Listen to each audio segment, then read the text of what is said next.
Hello friends, अपना time आएगा कि आने वाले एपिसोड की अपडेट आपके लिए। एपिसोड जो शुरू होता है किडनैपर वीर को फ़ोन करता है और उसे पैसे की व्यवस्था करने के लिए कहते हैं कि वो बाद में लोकेशन बताएगा और फ़ोन काट देता है।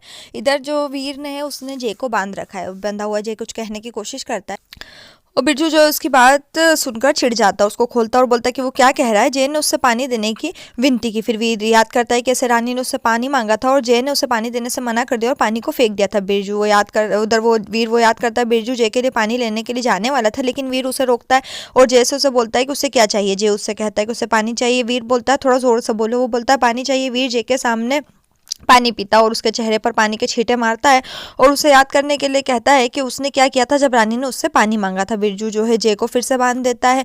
इधर फिर जय सोचता है कि अगर वीर को रानी नहीं मिली तो उसका क्या होगा। वो भगवान से वीर और रानी को फिर से मिलाने की प्रार्थना करता है। इधर दिग्विजय याद करता है कि कियारा ने उसके और विक्रम की शादी के बारे में क्या कहा था और उसे लगता है कि वो राजेश्वरी से इस विशाल सच्चाई को नहीं छिपा सकता। वो राजेश्वरी को सच बताने के लिए जाता है और राजेश्वरी से कहता है कि वो कुछ बात करना चाहता है और वो जो है राजेश्वरी वो उससे कहती है कि आप परेशान दिखते। जैसे ही वो बताने वाला होता है इतने में कियारा जो है वहाँ आती है और उन्हें बीच में रोक देती है और वो कहती है कि राजेश्वरी को वो सच बताएगी।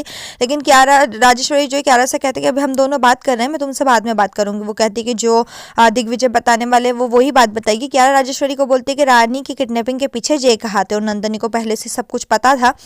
राजेश्वरी वहां से चली जाती। इधर वीर जो है रानी की फोटो को देखता है और उसके साथ शेयर किए गए पलों को याद करता है और वो सोचता है कि वो जानता है कि वो बहादुर है और जल्द ही वीर जो है उस तक पहुंच जाएगा। बिरजू उन पलों को याद करता है जो उसने रानी के साथ पहले शेयर किए थे। वो वीर को अपनी और रानी के बचपन की घटना के बारे में बताता है। वीर उससे कहता है कि उसने उसे समोसे का फैन बना दिया और वो कुछ भी कर सकती है। वो उसे अपने और रानी की पहली मुलाकात के बारे में बताता और उससे कहता है कि जब रानी खून देखकर बेहोश हो गई तो उसे लगा कि वो इतनी कमजोर व्यक्ति, लेकिन वो गलत था और वो अब उसकी ताकत। जय सोचता है कि वो नंदन के कारण परेशानी में पड़ा है, लेकिन ये दोनों अपनी पिछली यादों के बारे में बात कर रहे हैं।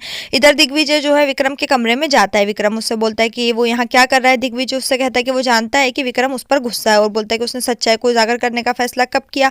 विक्रम उससे बोलता है कि उसने उससे क्या छिपाया। दिग्विजय उससे कहता है कि वो कियारा और विक्रम की शादी के बारे में जानता है। विक्रम उससे कहता है कि यह सिर्फ एक एक्सीडेंट था। दिग्विजय उससे बोलता है कि उसने ये बात उससे क्यों छुपाई। विक्रम ताना मारते हुए कहता है कि शायद उसने उससे ही सच छुपाना सीखा है। दिग्विजय उससे कहता है कि उसके पास अपनी सच्चाई छिपाने का कारण था और उसकी और विक्रम की सिचुएशन अलग है क्योंकि अब कियारा राजावत परिवार की बहू है। बाद में विक्रम जो है कियारा से टकराता और उससे कहता है कि उसने उससे पहले ही बता दिया था कि सच्चाई एक दिन सामने आएगी। वो उससे कहती कि उसके लिए सिर्फ एक गलती थी और उस मुद्दे को गंभीरता से ना लेने के लिए कहती है और वहां से चली जाती है। वो दिग्विजय और कियारा की बात को याद करता है और सोचता है कि वो आगे क्यों नहीं बढ़ पा रहा है। यहीं पर ये एपिसोड खत्म। नेक्स्ट एपिसोड के लिए हमारे साथ जुड़े रहें, चैनल को सब्सक्राइब करें, साथ में बेल भी प्रेस करें।